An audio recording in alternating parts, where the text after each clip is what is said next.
Welcome in to the Hot Read Podcast. I'm your host, Easton Freeze, director of published content here at BroadwaySportsMedia.com. We're also brought to you by the 440 Podcast Network, and I am here in person with Stoney, Keeley, Zach Lyons, and of course, producer JT. Fellas, how are we doing? So far, so good. Doing good. We're at Memo's Mexican Kitchen, like you said. I can have a habanero passion fruit margarita. How is it? It is delicious. And what you got? Watermelon margarita, classic, very good. Oh, I have watermelon agua fresca because one of us has to stay how much sober. alcohol is in that? One of us has to stay sober Gotcha, to make gotcha. sure this, this shit. And Stoney has one of the wildest This is, concoctions I've seen, Spanish-style gin and tonic. which is making me realize that American gin and tonics Look blow at that. in Look at comparison. that. Yeah, Well, I mean, so boring compared to this. Katie here always takes care of me when I order the gin and tonic. This has blueberry, cardamom, lemon tonic in it as well, and it is it is hefty. It is good to go here. We this is maybe the most meta episode of the show we've ever done, because if you're wondering why are they at a Mexican restaurant, a one-off show, we will not be here on a regular basis. We needed a place to film and eat tacos. Yeah. And if you've been watching the show for a significant amount of time, you know why we need to eat tacos together, because but we'll get to that when the tacos get here at some point in the episode today. You'll demonstrate why Perhaps. we are here. No, that's the bit, is I'm going to have the taco and just let it sit there the whole time. I'm never going to eat it. But we needed a place where we could eat tacos and record, and Memo's just like, come on down. We'll hook you up. And so we appreciate them allowing us in today. If you're with us live today, we appreciate you being here. First of all, if you can make sure to let us know in the comments if we sound too loud, too soft, whatever. Or if you can hear us at all. If you can hear us at all. If we're just talking to no one, let us know about that in the comments. And also, we'd love to hear your thoughts on today's topics. Of course, we're going to talk about the Titans adding Jamal Adams to their safety depth chart today. An interesting decision, to be sure. We'll have opinions on that. And then we're going to get into some pretty typical off-season topics. The entire point of this episode we planned about a month ago was to pick like the deadest time of year to just talk about whatever came to mind while eating tacos. And this morning, the Titans decided to ruin that idea for the show by giving us actually something of import to talk about. So we'll dive into those things as well. But join us in the comments over at BroadwaySportsMedia.com, or excuse me, Broadway Sports Media's YouTube page. You can join the comment section of the live stream over there. Okay, fellas, the Titans this morning decided to finally add the veteran safety that they've been teasing since the draft. They have been in the market for at least, one of. They could add more. Who knows? There's still some guys floating out there, and we'll talk about that. But they add Jamal Adams, formerly of the New York Jets, by way of this, or by the Seattle Seahawks, by way of the New York Jets. Of course, he's most known for being traded by 2 first-round picks, I believe, the Seahawks, and change to the Jets, and that did not work out for them. He was a free agent. The Titans signed him to a 1-year deal, the money on which we don't know the specifics of, although I saw Buck report today that he's hearing it's a very cheap deal. Not surprising there. We'll know about that in the future. But a flyer deal on a guy that Denard Wilson, the Titans defensive coordinator, has coached in the past. He was his coach during the best of Jamal Adams, former first-team All-Pro, 3-time Pro Bowler, I believe, 2 or 3. Pro Bowl doesn't really matter. Multiple times. The point is, he was a first-team All-Pro player at one point in his career. It's been so long, I forgot. It was many years ago. This was pre-COVID, and that's what got him this 2 first-round. Close. Yeah. So, but he's now a Tennessee Titan and reunited with the coach that he played the best under. I'll start with you, Zach. Earlier today on a football show, you said that this move was, I believe the word you used was perplexing. Yes. What was your reaction to this when you saw it? I mean, I was confused. You're talking about a guy that hasn't played, I would say, really good football since 2020. Mm-hmm. And yes, there is a lost year to an injury, but there are 2 years to book in that lost year that's not really that great. And I know that Mike Keith kind of fluffed up that 2021 season a little bit. And, hey, that's his prerogative. But it was a very pedestrian average season. It was something that you wouldn't have expected from Jamal Adams at the time. But it's something that you maybe can expect for Jamal Adams as the Titans, is a very pedestrian, maybe average season, which sometimes average is all that you need. Right. So I've struggled, though, to figure out who comes off the field. Well, if you listen to the OTP podcast, whether it's by just assumption or not on Mike Keith and Jamal Adams' part, it sounds like Elijah Molden is coming off the field, and it sounds like that he is going to be the incumbent starter, or the guy to beat. Elijah Molden has to be next to Amani Hooker. So they I've not listened to it. They alluded pretty to that much. Okay. I mean, when they were talking through, they said that, like, so you're going to be playing against, playing right across from Amani Hooker, and how great is that for you, and all this stuff. So it's not. I mean, obviously Elijah Mullen would be the one to come off, but it sounds like he's not coming off just situationally, which is like what a lot of people have been trying to, I guess, on Twitter trying to cope with. Is Right. like, is that okay? This is situational guy. Because I mean, Braden, we're talking about it, and he's like, well, maybe he's just the goal line heavy safety. And that's great, but that seems like a really small niche to even spend on anything. Well, and is it Jamal Adams going to sign with a team where he thinks that's his role? He's going to come in having been insinuated to, right. You're going to play.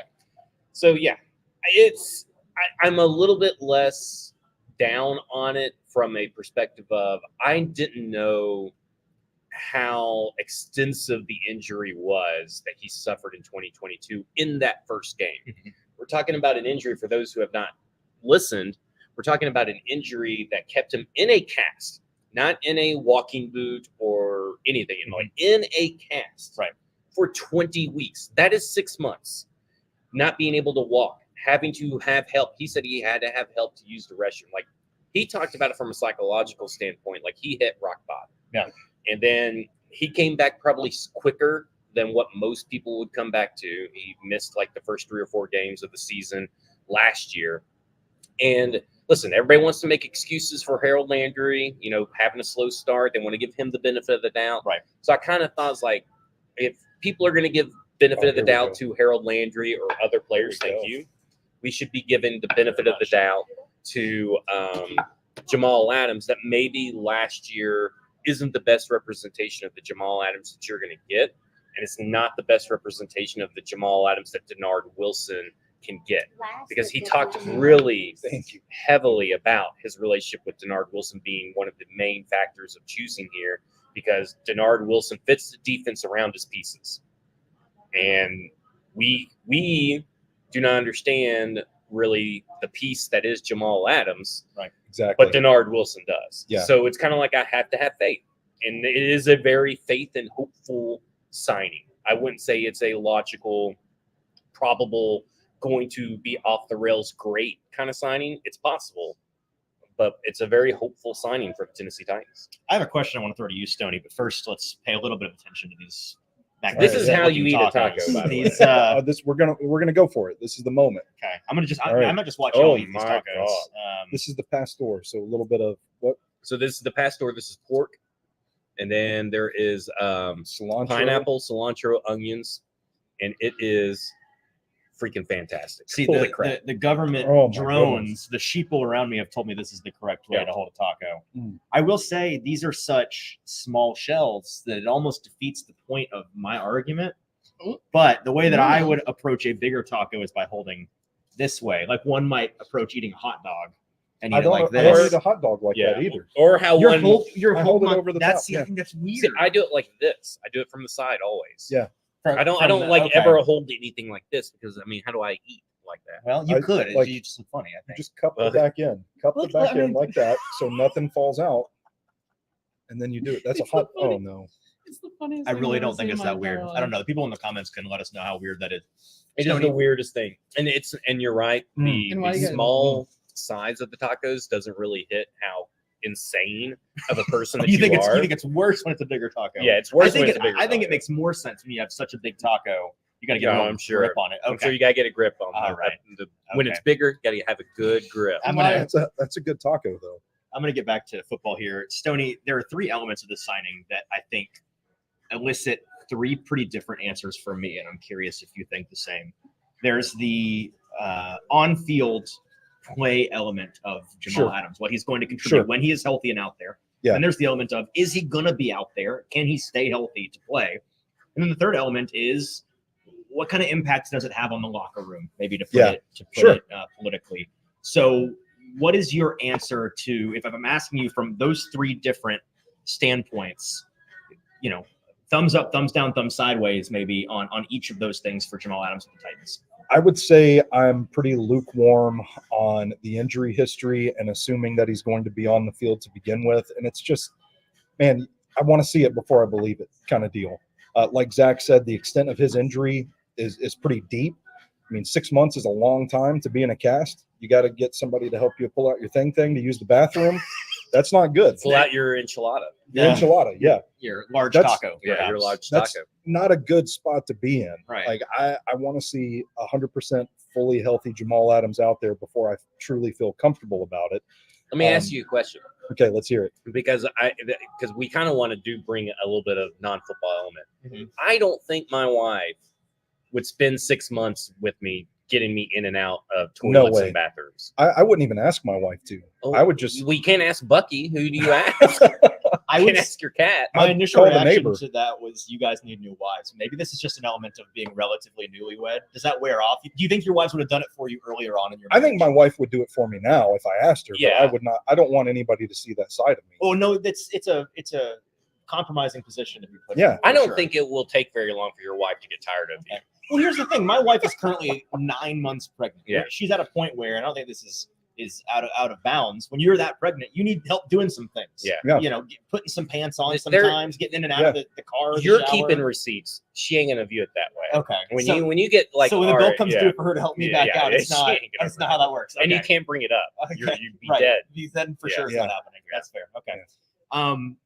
It's interesting. And I don't want to go too much into the off-field stuff. There's a lot to say there, and you know, Well, his teammates say, "Oh, high energy guy, love being around him, Right. infectious." But there's some mixed signals. If you like Zach pointed on Twitter earlier today, when you go Google Jamal Adams Yeah. and just look at the most recent, Fans hate him. right? Fans Yeah. hate him. It seems like past media pools that have covered him are awfully not fond of him. You know, as Do somebody Jets media like anybody? that's a That's fair true. question. A fair question. But I think Seattle is a good point, and we all know that he did call someone's wife ugly on Twitter. that's in extremely out of response, bounds. which Yeah, wildly out of bounds. I mean, it's Twitter. I mean, we've seen way worse responses on Twitter, not from a professional. I was about to person, say, yeah. obviously. If you're in public spotlight, I'd say that's Yeah. generally not cool.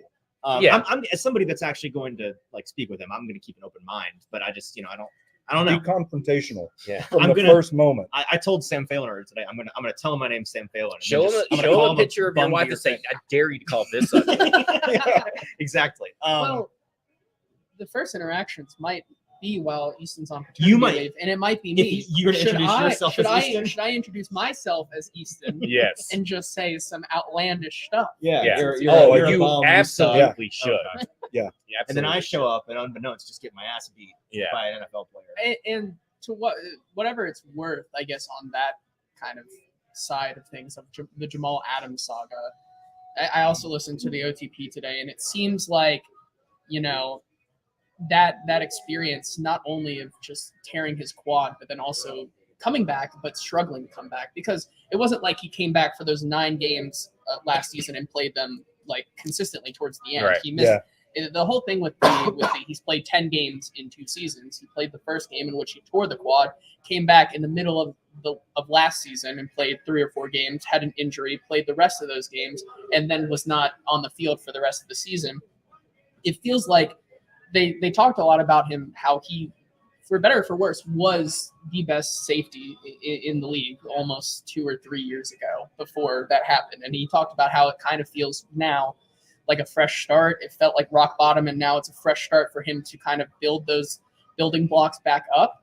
And I feel like his decision to come to the Titans here is not only to kind of get away from that.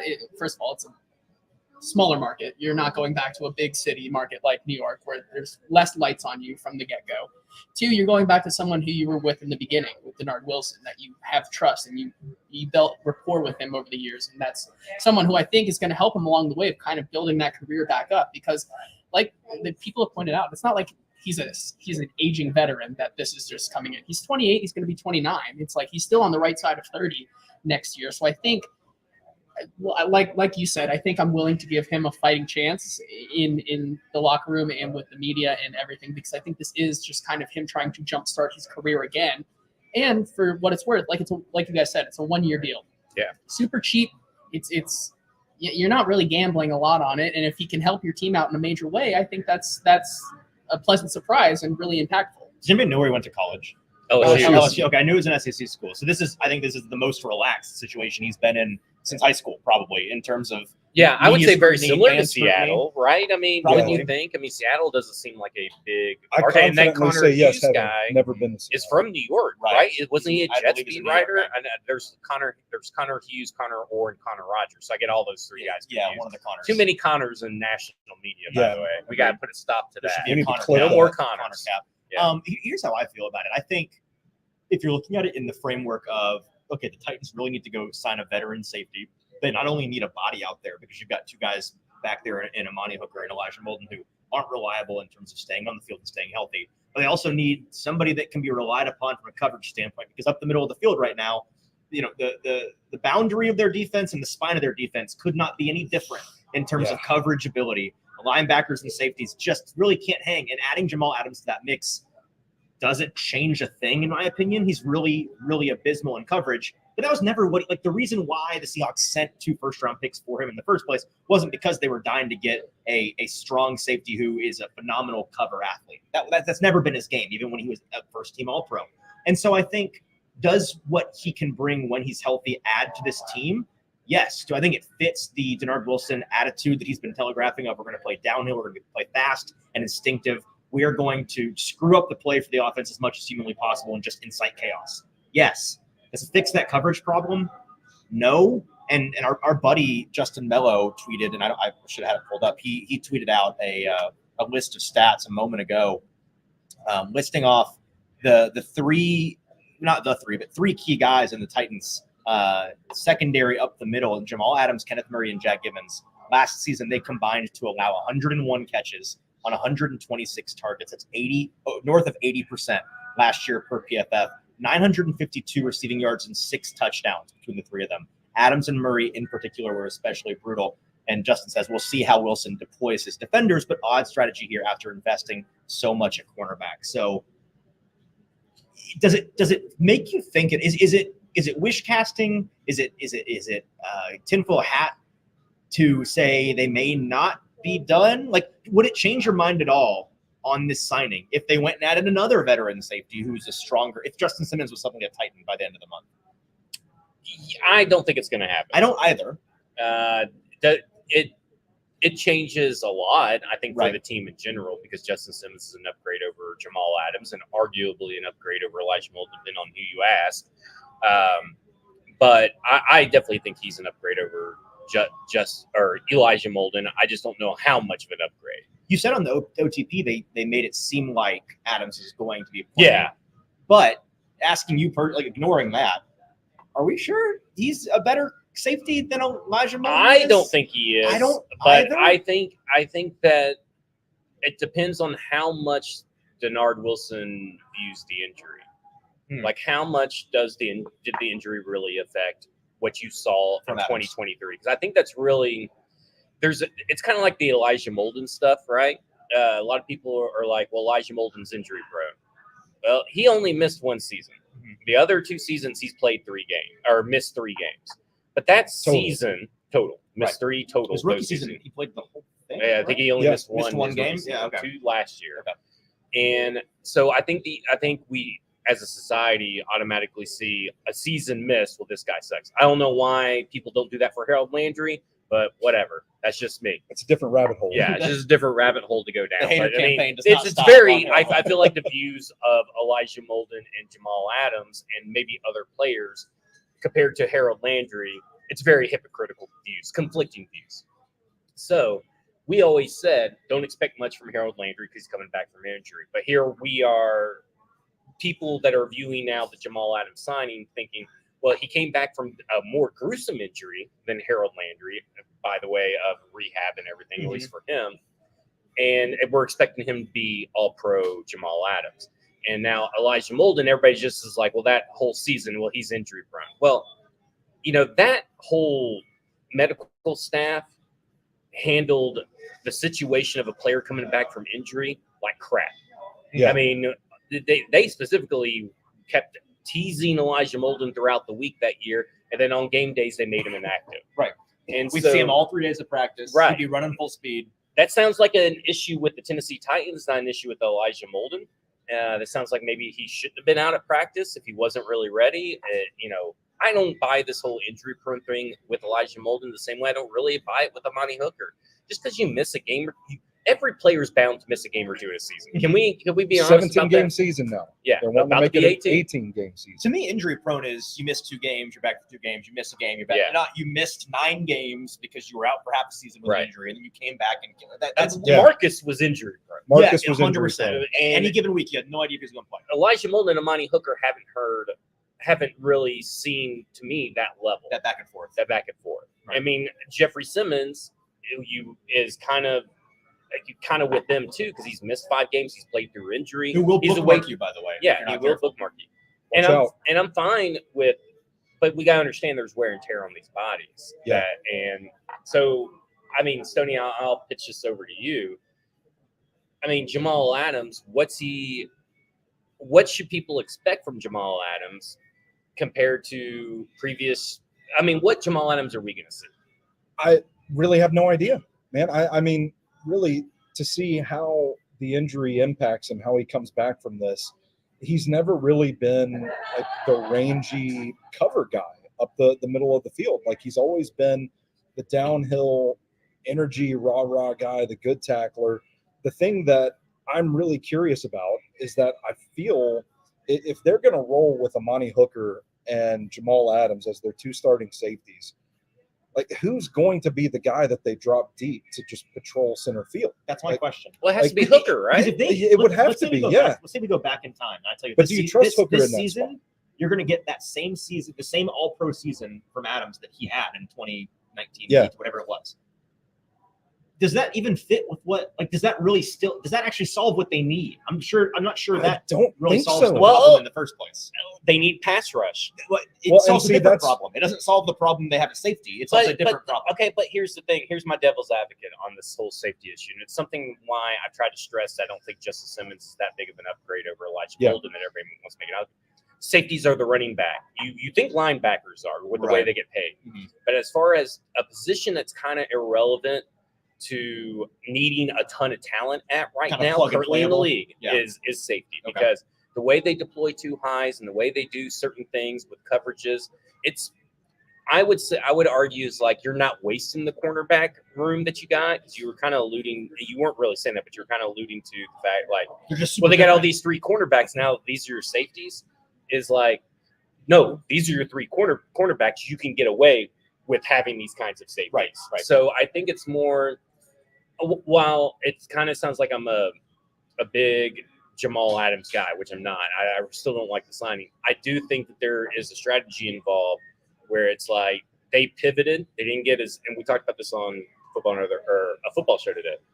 They were trying to get Azeez Al-Shaair and Danico Autry. They didn't get those 2 guys, and they pivoted to get other people. Sure. They pivoted towards let's focus on the cornerbacks, let's focus on the defensive line. Well, because you focused on those things, and defensive line depth is an issue, because you focused on those things, you can maybe get away with Amani Hooker's your 1 deep safety, Jamal Adams an extra body in the box with 2 linebackers that just crowds the running lanes and can get at the passer. Now you got 5 guys in the middle of the field when you drop Jamal Adams down that you can send a blitz from anywhere. Right. I mean, it's not perfect. It's not great, but I think that's the vision. And I'm with you on that. I posited earlier today, what's the more confusing offseason move the Titans have made? I really, they've made $1 billion this offseason, and I've only questioned 2, the Jamal Adams signing and the Kenneth Murray signing. Yeah. Those are the only the ones that I have. And there's still 2 such similar players. right, exactly. And so I asked, what's the more confusing signing? I think the easy answer there is Kenneth Murray, in my Yeah. opinion. And I think you kind of extrapolate that idea out. If you're trying to look at it from they're kind of wasting this cornerback room because of exposition, I think it's more the linebackers than it is the safety. So I'm with you in the sense that if you told me one of those 2 positions is going to hurt them a lot this season, I would put my money on it's linebacker that's far more painful than the safety position. Do you think it's more confusing because you kind of you toss a little face out there? I've come around on Kenneth Murray a little bit because I've been Betrayal. watching. This is a betrayal of the highest. Did you order. invite this guy? I've been watching a lot of the 2023 Ravens defense. I got a piece coming out tomorrow morning on stackingtheinbox.com about it. And there are certain plays that I watch Patrick Queen or Kyle Hamilton or Roquan Smith and The think, Titans have one of those, by the way, now. Oh, that's right. Yeah, Right. I heard about that. Mhm. But I watch plays and I think, oh, that could be Kenneth Murray. And if that's just what they use him for, then I think it could actually end up being. What do you mean by that? What kind of player are you seeing? You're like, So- that can be. They will have Patrick Queen standard second level positioning as a linebacker, and then they motion him before the snap, motion him in behind a wave of, say they've overloaded the left side of the offensive line with 3 defensive linemen and a pass rusher on that side. They're just bombarding, crashing that side of the line. And then Patrick Queen comes in and just kind of picks and chooses, like where's the lane open, and gets through to pressure the quarterback. Okay. It works Like because a defensive cheat motion. yeah, kind of, it works because the Ravens have so many good defensive linemen, pass rushers, and linebackers. But you can see a world where, okay, well, if the Titans, let's put the pieces together, if T'Vondre Sweat, Jeffrey Simmons, Sebastian Joseph Day are what we think they can be, Harold Landry, Arden Keandre Key. Coburn. Yeah, exactly. Quentin Bohanna. Yeah, whoever that You is. question his existence? I'm don't think pretty it's sure real? that that is a witness protection alias. Gotcha. Because there's no way someone's named Quentin Bohanna. So you see, like, okay, Patrick Queen has a one line to get to the quarterback, and he pressures the guy. You think, okay, well, that's Kenneth Murray's skill set. So if they put him in that role, he could excel at it. Now, you could also say, well, if you're an offensive coordinator and you see Kenneth Murray out on the field, you know he's just going to make a straight line for the ball.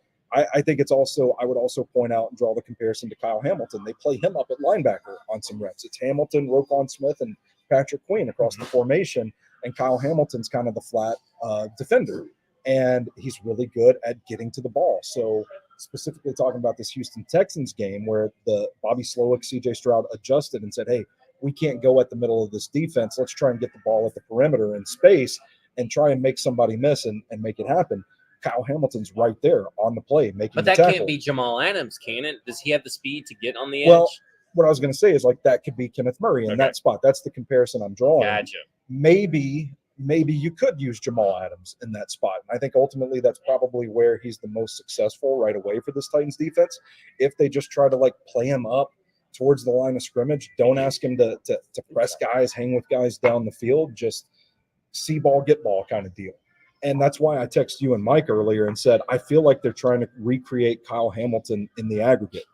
Like, they've got Kenneth Murray, see ball, get ball, Jamal Adams, that can, crash the play as well.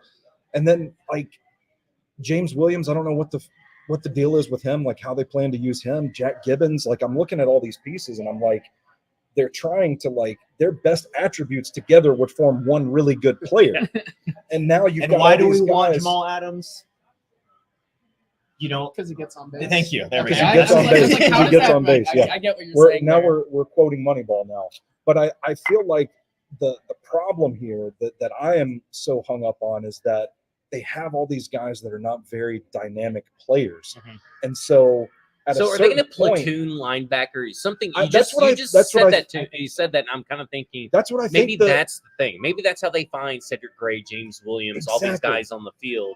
Is that they're going to start platooning line like how Texas platoons their defensive line. Well, you've been watching Ravens film. Let me ask maybe a dumb question, and if it's dumb, just tell me it's dumb. A big part of the intrigue and surprise with the Ravens defense last year, as good as it was that when you look up and down the depth chart, it's like there are some good players. Don't get me wrong, Sure. but it's not like they have bona fide superstar household names. It was just a bunch of guys that were really solid at their job. Yeah. And do you think in that way, maybe the Titans are trying to orchestrate a defense where they've got guys that fill very specific roles, I and they're could not see going to that, be yeah. superstars that are rangy and can do a gamut of things, but they do their thing really Yeah. well. Now, I would say I want to preface with this and make sure that I say this on the air, but, like, I think we should be careful just assuming that the 2024 Titans are just going to be the 2023 Ravens. Why? That's fun. But I think they were so good. They should be. I think there are a lot of elements of that defense that the Titans, in theory, are well equipped to replicate. Mhm. And obviously, Denard Wilson coached under Greg Williams, Todd Bowles. Like, there's going to be an element of pressure to this defense, I expect. You know who they're anyway. missing is Jadeveon Clowney. If they just went and If signed they just- him, if they they just would had be the Jadeveon Clowney. Well, just 2023 get Ravens Yannick defense. Ngakwe, and then you got Yeah. Jadeveon Clowney. I heard he's really good. I But- have a question. No, go ahead. Finish, Well, and then I'll have a to question. finish the thought, like, looking at the personnel, if you look at what made the Ravens so successful, relentless pass rush. So you think, okay, in theory, if Jeff Simmons and Tavondre Sweat can stay healthy, if Sebastian Joseph Well, I've heard Day one of is those a guys plus, stinks, so you can go ahead and throw that theory out the window. touche. If they stay healthy, they should have a pretty good defensive line. You've got good man corners that you can trust to beat up guys down the field. Get some coverage sacks. Close up the throwing lanes. That was one of the more fascinating things of watching that Texans game again, the divisional round of the playoffs, is just like there was nowhere for CJ Stroud to go with the football. Mm-hmm. And so they have the two ingredients to replicate those things.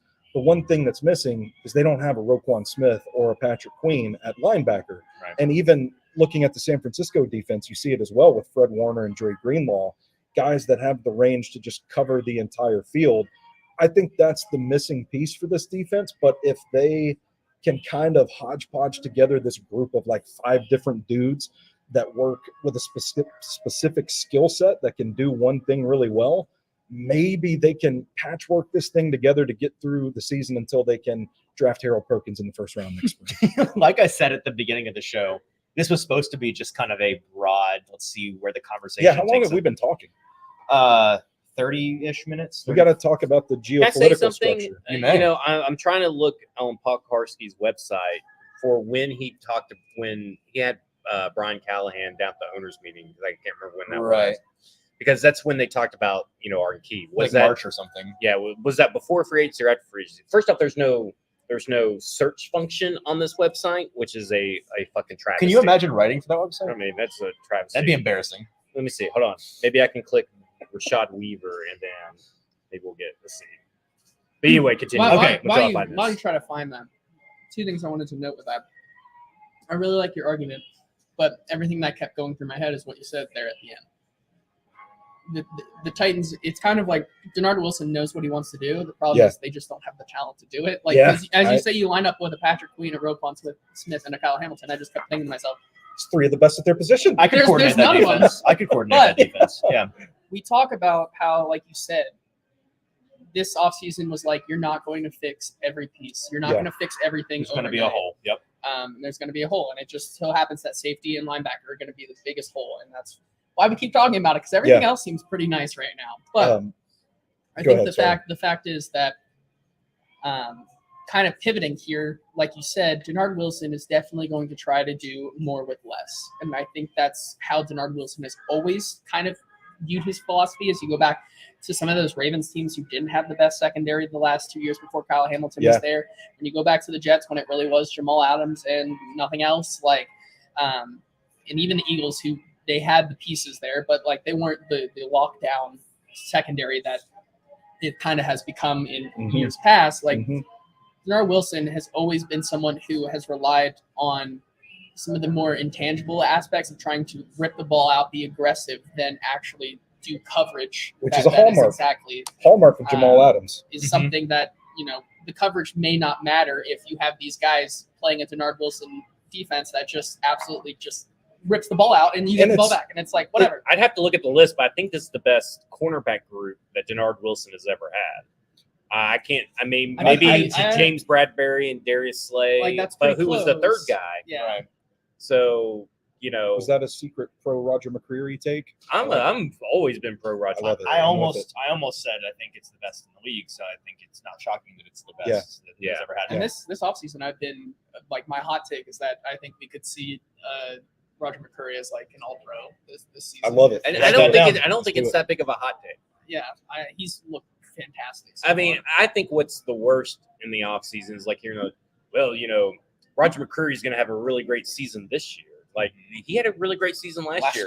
He's going to become a name among Titans fans. It's like, he's going to put it together this year. Yeah, the usual bull crap that you see in like the dead of the offseason. Yeah. It's like, dude, everybody talked about Roger McCreary. Everybody knows that Roger McCreary is really Say that good. about Jack Gibbons. Right. Actually, don't say that, but if you're going to say do what Justin Miller did and say that Garrett Wallow, he can ball. That man can just flat out play. If you're going to say those 3 games he was in, make it be about a person that's outlandish. I'm in. Let's kind of pivot here. And in driving here, I'm thinking about all the questions I had that kind of got scuttled as we had to pivot towards Jamal Adams talk. It's a question for everybody, and I'll start with JT. And it may be that the answer is kind of what we've been talking about. But one of the questions I had written down was, I think the four people at this table have a better finger on the pulse of what the Titans have done and are doing than anybody in the country, as good or better than anybody. That being said, We know everything. we don't know. Given that we know everything, what is the element of this team that for you it's like, this is what I have written at the top of my list? As soon as training camp starts, as soon as the preseason starts, as soon as the season starts, like I'm going to have my eyes glued to this because I have no idea what they're doing or how this is going to work. Like, what's the biggest question mark for you on this team? And the answer may just be, I don't know what they're going to do with the guys at the spine of the defense, because like that's where I'm kind of leaning. Do you have a different answer than that? Yeah, I'm not gonna like say like I don't know what they're doing. I'm just more intrigued and excited to see exactly who comes out on top in the tight end room between Josh Wiley and Chika Okonkwo. I want to That's a good see. answer. I want to see through training camp and through the preseason. We've talked for a long time about how like Chig is just kind of like this jack of all trades. You can probably do whatever you want with him because he's just that athletic and that great after the catch and stuff like that, which is something. And an underrated blocker if you subscribe to stackinginbox.com, where Heyo. Stoney wrote about that. There you go, plug right there. But then you have Josh Wiley, who fits more of that Drew Sample, like the tight ends that the Bengals have just repeatedly just gone back to the bargain bin and put out every year and have been successful still. I'm interested to see like how they deploy them throughout like games and in like for first team, second team, stuff like that. Because I think we've talked about it through OTAs. It's like Josh Wiley looks like a whole different person and a whole different player. He sounds like a different person. Exactly. It's really come out of his shell. Even in, like despite being he went to my high school's rival. Like, Right, and I believe you know, once wrote about him that the Titans should not draft him because he's a bum. And I It's did exactly write about essentially what you how said. I said the Titans should Good thing not he didn't draft have him. a wife. He would have Yeah. really attacked him. Maybe Josh Wiley's got me on some bookmarks. Who Right, knows? yeah. However, that being said, I'm excited to see what he can do in year 2. Stoney, do you have a different answer? Yeah, Okay. I do. Like on defense, I'm just so baffled by what the plan is at linebacker. I just can't wait to see who's out there.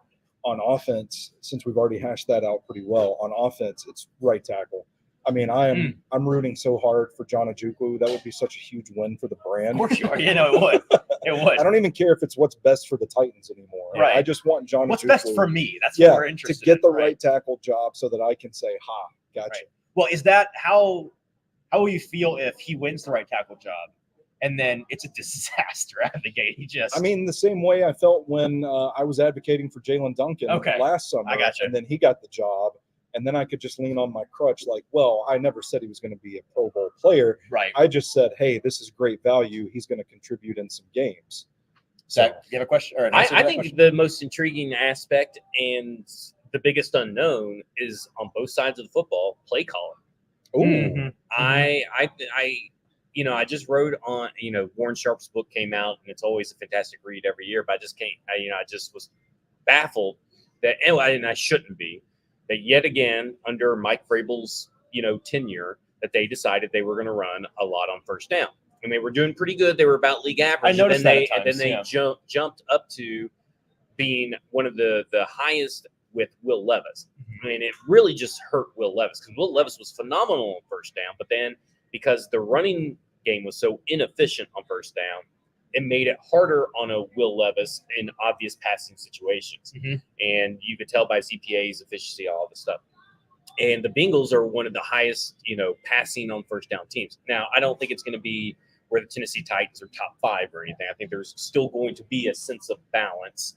But I do think that they are going to entrust Will Levis more. But that comes down to play calling, right? So when you're looking at all this stuff, like, what is Brian Callahan's philosophy? We can assume and infer stuff from his Bengals time. But you got to remember, he was with the Lyons with Matt Stafford. Mhm. He's been there around Denver for a while. He's going to be pulling from – and I think this is where people get lost on the Denard Wilson is just doing the Ravens thing. Like, you're pulling from all these different sources. You've brought in Bo Hardigree and Nick Holtz, who are totally – they are not really – they're not really disciples of the Zach Taylor kind of deal from the Sean McVay. They are more of a different breed of the offense. You got Denard Wilson, who's pulling from all these other sources, all these old heads, that are coming in. and all this information. That's what they're doing. They're pulling all these resources, and it almost feels like there's a chance that you're creating your own brand and style of offense and defense, but it'll be real with pulling in from different areas. But we don't know. Like, everybody's assuming, well, what the Bengals did is very applicable to what he'll do here. What Denard Wilson did at the Ravens, which he barely mentions the Ravens. He barely mentions Mike McDonald. Yeah. He really talks about Todd and Greg constantly. The Eagles and the Bucks a yeah. lot. Yeah, he talks about those two teams. So, like, how much is he really going to be pulling from that, and how much is it already his play style? Because at the Jets, the big thing about Mike McDonald when I wrote about him was that he puts his players in the best position to succeed. Mhm. Well, if you listen to what Jamal Adams said, that's something that Denard Wilson already did. So how much does he really pull from the Ravens? We don't know. And I think that's the thing, is like we can assume, and I think it's safe assumptions, the place you came from last, or the place that maybe has the more lasting impact on you right now. But we don't really know if that's what they wanted to do, or were they working under someone. So, like, to me, you have two rookie play callers on defense and offense that have never done it to the extent that they're doing it now. Now, I know there's been some talk that Brian Callahan has called a few plays here. And listen, Brian Callahan spent weeks coming up with this game plan. Mhm. Denard Wilson, I'm sure, was involved in game plans everywhere else. By the end of the day, there's a difference between coming up with a game plan and then getting punched in the mouth and pivoting. Now, that's a big difference. So, to me, play calling is the biggest unknown factor, because that really trickles down to what your players do. Yeah, that's a good answer. I have one on defense and one on offense as well. Defensively, and I think you were talking about this earlier this week on a football show, it's kind of what has been on the back burner of my mind since the draft, and I'm scared is the wrong word. I'm loathing it, because I think, at least at first, it's going to be supremely annoying. I want to see T'Vondre Sweat. Like, I just want to see what it is, what it looks like, what him and Jeffrey Simmons lined up together looks like, what he's able to do out of the gate, how much he's playing, just all of the questions we've had about him pre-draft and post-draft. I want to see those answered. And as somebody, all four of us are proponents of T'Vondre Sweat. We were before the draft. We have stuck to those guns post-draft. I'm excited to see it, but with any rookie, there can be a significant learning curve, and you never know what injuries are going to do. All of these things that could set him back, and the temperature on him in the room, just from a media narrative standpoint, is he's going to have maybe the least grace of any player on this team in terms of people giving him the benefit of the doubt for anything, because it's a lot of people looking to confirm their priors, and that's going to be really annoying. But I think by the end of the season, we'll have an answer that is going to be a bit of a told you so situation for us. And so maybe we'll come back to memos and cheers to that and laugh in the face of all the losers that are wrong about T'Vondre Sweat. But that's my answer on defense. Offensively, and this can kind of pivot to my next question, I'm excited to see on a large scale just how different the offense looks and feels, as somebody that has consumed a lot of Titans ball and is very used to an deeply ingrained identity. It's really a brand new team, not just in terms of personnel, but like it's going to look and feel completely different. It's going to be really foreign to fans, and I think a lot of people understand that. But the thing that has blown my mind the most, and this is my next question. I'll go ahead and give it to you so you can be noodling on it while I talk. The question is, what is the biggest misconception you think people, either in the local fan base or nationally, have about this team going into the year? That's just when you hear it, it grinds your gears. You're like, I think you're in for a rude awakening. Once we get to the games, you're going to realize how wrong you are for saying that. My answer is I'm seeing and hearing a lot of people talk about, and this is largely on the national scale, how, I really like DeAndre Hopkins. I really like Calvin Ridley. I really like Tyler Boyd. I like a lot of the pieces that Tony Pollard, year after the year. I like a lot of the individual pieces they brought in. And in free agency, I condone those individual players. But I just don't know how they fit into the system. I don't know how they fit into the scheme. Why do you have such a fantastic group of starting receivers if you're going to be a play action, run heavy team that's not going to spread it out very much? And I'm sitting there thinking, they're going to be pass heavy. They're going to spread the ball out. They're going to be playing under center and out of shotgun a significant amount of the time. It's not going to be a Ryan Tannehill 23 passes play action fest like it's been for the past couple of years. It's going to look different. Now, how different? we don't know, right? Is it going to be a full blown Joe Burrow spread it out on every play? I want to have options. I want to go. It will through my look 3 different reads. to us. It won't look different nationally. Yes, I think that's the best. it's going to be somewhere in the They'll be middle. like, well, this is just a standard offense. Right. It's going to be somewhere we in the haven't middle. had that, Yeah, sir. exactly. We've been Man. pining for that. Exactly. And so I think for fans to actually know the Titans team, that's going to be really exciting. And I think for folks nationally, you may be right that I'm not going to get that justification because they're not going to realize it. But man, it's going to look different.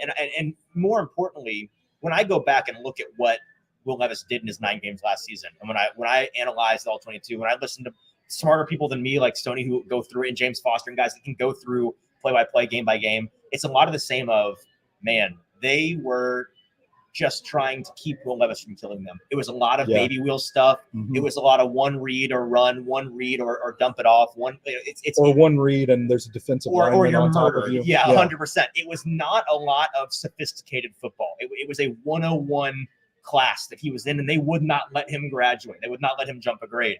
I'm excited to see him get to the 201 class, the 301 class, given a chance to maybe suck at it. I don't know, but at least given a chance to see what it looks like when he does that. So that's my answer. What to you, JT, is the most annoying misconception with this team, you think? I think on a local level, it's that the hype has never been. This is more just like a commentary on all football. It's like the hype has never been greater. Like the expectations are going to be needed to be tempered when they get 4 games into the season, and there's a very real possibility that they're 0-4 because they start off with a very hard schedule and with so many new pieces.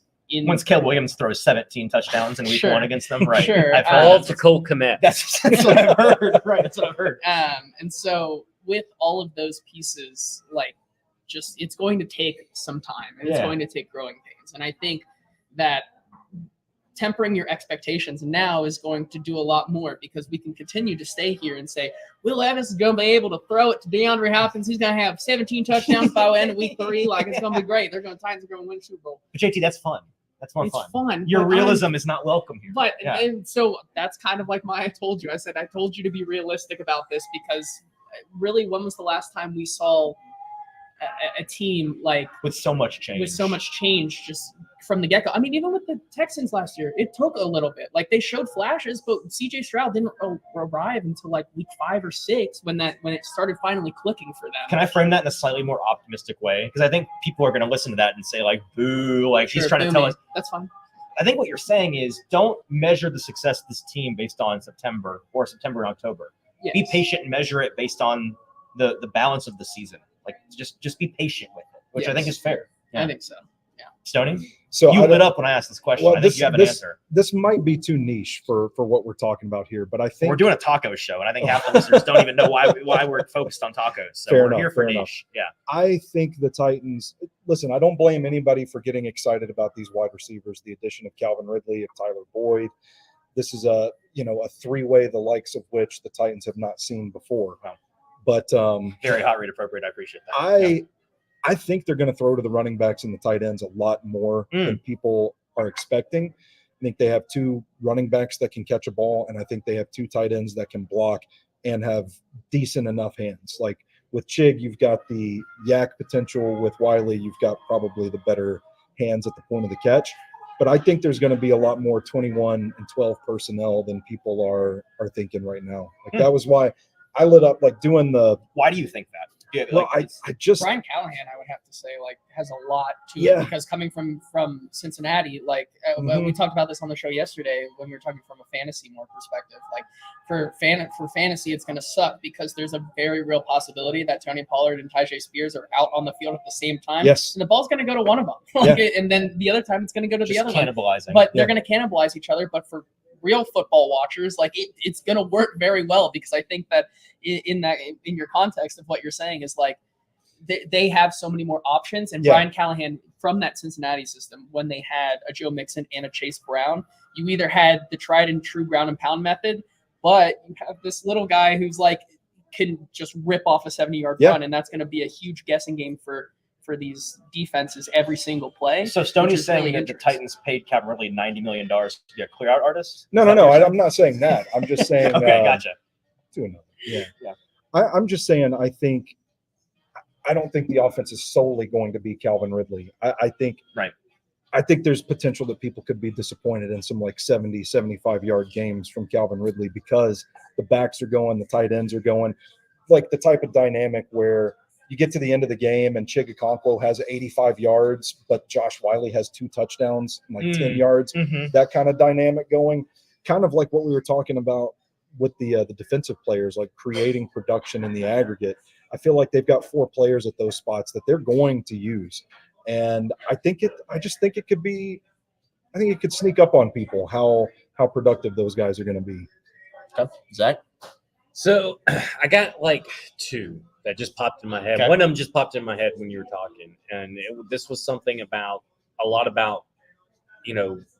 making excuses for Will Levis last year, which some excuses are excuses. They're correct. But the big thing was separation from the wide receivers last year. And I've seen a few people write about, well, the separation this year will be great. Do you know out of the top 3 wide receivers who generated the most separation last year? Out of those For the Tennessee 3? Titans, out of those 3. Like the new guys? Or? All of the DeAndre Hopkins. If you tell me it's Tyler Boyd. It is Tyler Boyd. No, That's I was gonna say Tyler Tyler Boyd generated the most That's separation crazy. between Calvin Ridley and That's DeAndre wild. Hopkins and him. That is wild. The separation, now listen, Calvin Ridley's maybe, he was off for like a year and a half or whatever. When the Jaguars But this don't know idea how to that use separation's receivers. going to come easy Right. for Calvin Ridley, who's probably going to see the number 1 corner, who DeAndre Hopkins is another year older. That's kind of been annoying to me. I don't think there's going to be as much separation as people think. Maybe there will be. I think there's a better chance of that happening, that there is a lot more separation than maybe Jamal Adams coming back to form. Yeah.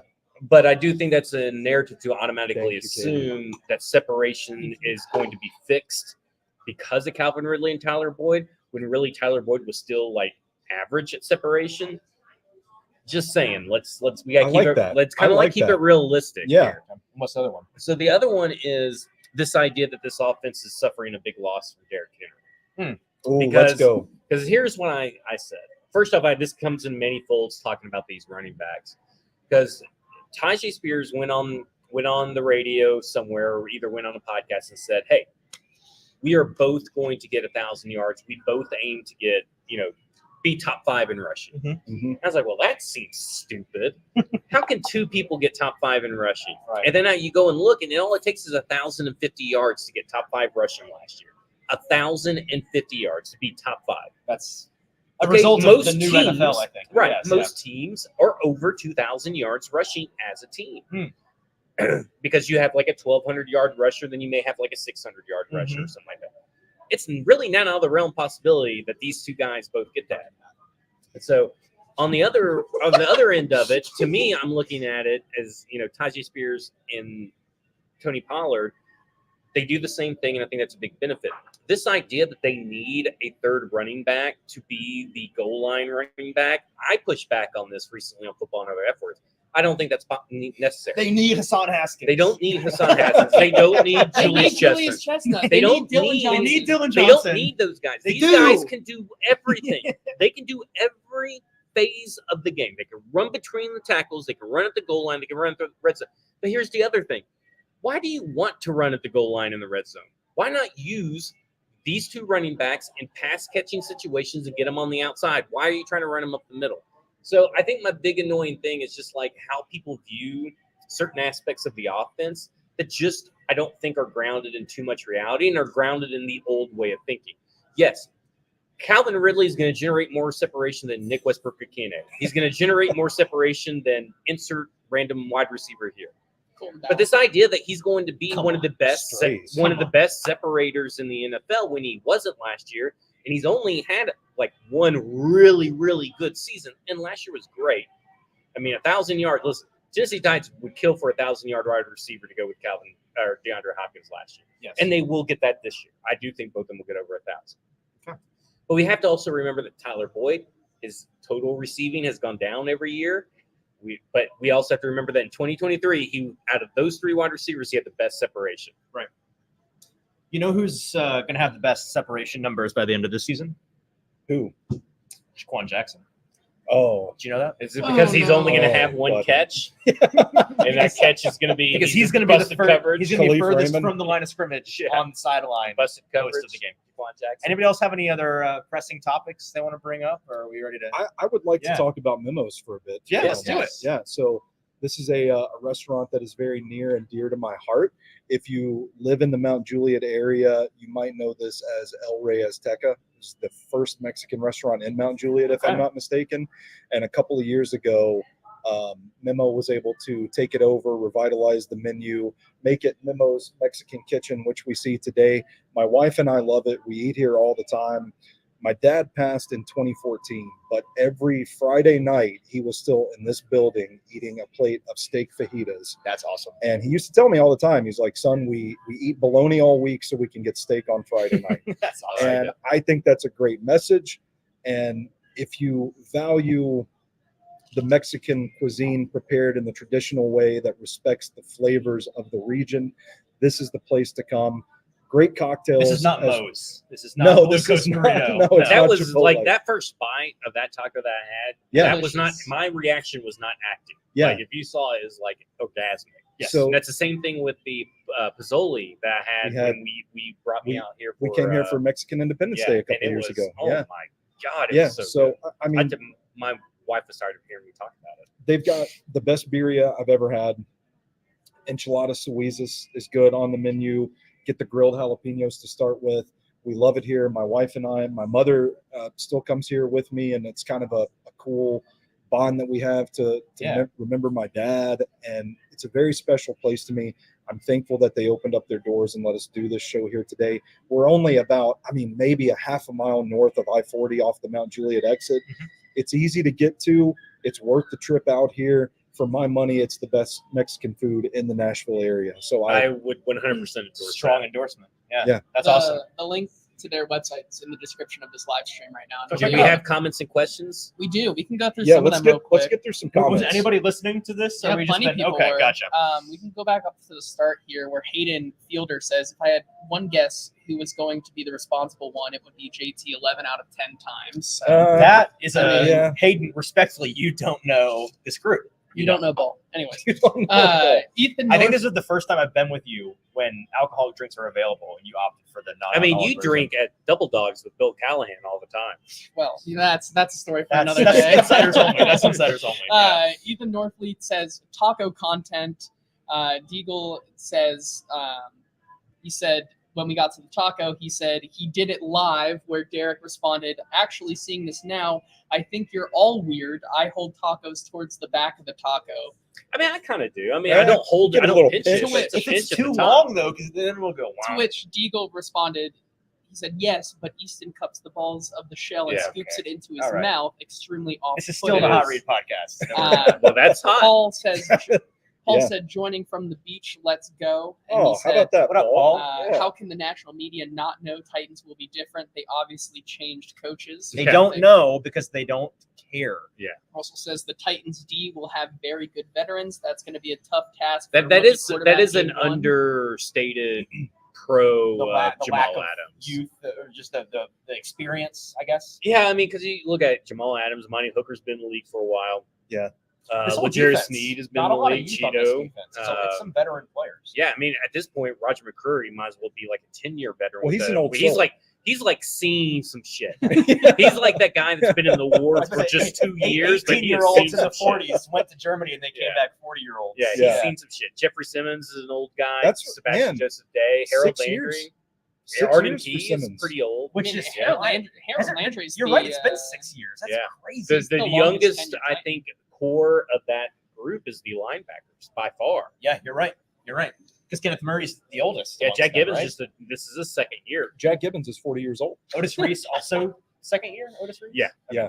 And then Yeah. finally, Derek said the offense you were describing, Stoney, which is a fantasy cannibalism Yeah. session of That's a great tight way to ends on describe it. tight ends, Yeah. and running backs on running backs. He says that sounds beautiful. So, Yeah. I'm with it. I'm with it. I'm- Me too. I think there's room for, and I don't think it's likely to have 2 wide receivers reach 1,000 yards and 2 running And backs 2 reach running- yeah. 1,000 yards. But I do think the way that all those 4 guys will be used will generate pretty consistent fantasy numbers where you're kind of like, maybe the running backs are a little frustrating, but I do think that I would buy Titans offense Maybe at their Will ADPs. Levis is the buy based on Like, the people. Will Yeah. Levis is the buy. We were also talking yesterday. DeAndre Hopkins is the sell high after week 4 when I think I said that recently. Did you? too. Okay, I that think was, so. that was our theory, and I think we're on the Oh same no, page. it was. I think it was. Maybe I did Tony Pollard. Then I said go buy Tajay Spears at the end of the year. Our, the our third- theory the was third that thing. DeAndre Hopkins is the only he's the safety blanket on this brand new offense Yeah. for Levis. So the first month may just be him throwing to DeAndre, and when in doubt, chuck it to DeAndre. Yeah. I got a fantasy take, and Okay. I'm not a fantasy guy. You listened, despite You that, listened you to listened the to show the full yesterday. episode yesterday, which we Well, appreciate. Support my friends. That's right. Um, Unlike this guy, hates podcasts. I just don't listen to podcasts. I don't listen to my own podcasts. You're on podcasts. You don't listen to it. buy low from a fantasy perspective, the Titans defense. I thought Oh, about it I'm the all in shower on the today. Titans. You're in? Interest. Okay. I thought Okay. about it on the So I'm not shower on an today. I island. thought about what is because I'm a guy who streams my defense every week. Yeah. I don't Yeah. have like Yep. one. I was like, I'm with you. which defense do I just want to pick up on the waivers after the draft is over? For week 1. See, For week one? here's the thing: Titans is against that Caleb I've Williams done that feels 2 like years in such a sharp row. pick. Don't draft a defense, and then I end up feeling like I dropped the wrong person every time. So Well, I feel like just that was last year when I dropped Puka Nacua before week 1 when I had. Oh, that was on you. That's you should That's listen on to you. these guys. They told you. They warned I you. know. I know. Okay, I think that's going to wrap it up for us. So we had a great time. Maybe there Yeah. will be a second iteration of Taco Talk one day. We'll see. Yeah. Next time we got nothing to talk about, we just want an excuse to podcast together, we will. We'll see if they'll let us in. We appreciate you guys listening. Again, we had a show yesterday with Danny Kelly of The Ringer. If you want to listen to some fantasy talk, that was a great one. Go check out Memo's Mexican Kitchen here in Mount Juliet. It is awesome. You will love it, I promise. I'm definitely coming back. It's my first time, and I've loved it.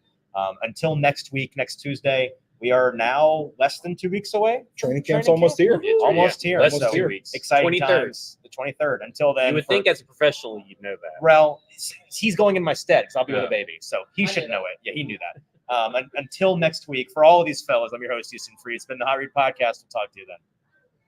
There's JT's face. Bye.